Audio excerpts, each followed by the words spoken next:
చుట్టూ భీకర యుద్ధం, లక్షల్లో సైనికులు, పెద్ద పెద్ద ఏనుగులు, గుర్రాలు, వాటి కాళ్ళ కింద పడి నలిగిపోతున్న లక్షలాది సైనికులు. అంతటి భీకర యుద్ధం నుంచి కూడా బతికి బట్టకట్టిన 4 పక్షుల కథ మీకు తెలుసా?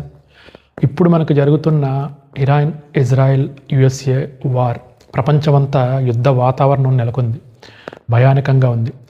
ఇలాంటి భయంలో కూడా భగవంతుని నమ్ముకుంటే మనం రక్షింపబడతాం అని చెప్పడానికి ఈ కథ ఉదాహరణ. కురుక్షేత్ర సంగ్రామం జరుగుతోంది, చాలా భీకరంగా. లక్షలాది మంది సైనికులు చనిపోతున్నారు. అదే సమయంలో ఆ కురుక్షేత్ర క్షేత్రానికి దగ్గరలో ఒక చెట్టు మీద ఒక పక్షి ఉంది, తాక్షి అనే పక్షి. అది తన ఆహారాన్ని సంపాదించుకోవడానికి అదే సమయంలో కురుక్షేత్రం మీదుగా వెళుతోంది.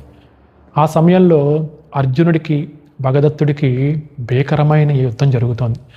అర్జునుడి విల్లు నుండి బాణాలు వర్షంలా కురుస్తున్నాయి. అందులో ఒక బాణం వెళ్ళి ఈ తాక్షి అనే పక్షి పొట్టకు తగిలి పొట్ట చీలిపోయింది. తాను అక్కడికక్కడే మరణించింది. అయితే ఆ పొట్ట చీలడం వల్ల అందులో ఉన్న 4 గుడ్లు ఆ కురుక్షేత్రంలో పడ్డాయి. భగవంతుని అనుగ్రహం ఉంటే రక్షింపబడతామని చెప్పడానికి ఉదాహరణ.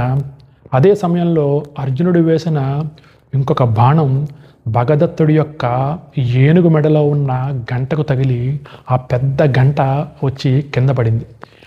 అదృష్టం ఏంటంటే ఆ గుడ్ల మీద ఆ గంట వచ్చి ఒక గోపురంలా వచ్చి పడింది.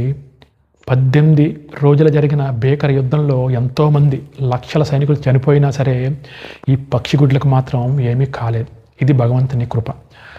18 రోజుల యుద్ధం అయిన తర్వాత అక్కడికి సమేక మహర్షి వచ్చారు.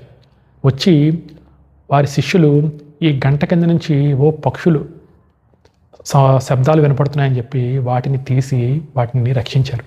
దాని తర్వాత అవి జైమిని మహర్షి దగ్గర చాలా నేర్చుకున్నాయి.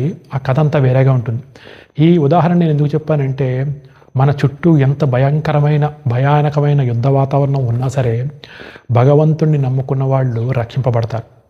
ఇది దానికి చక్కని ఉదాహరణ.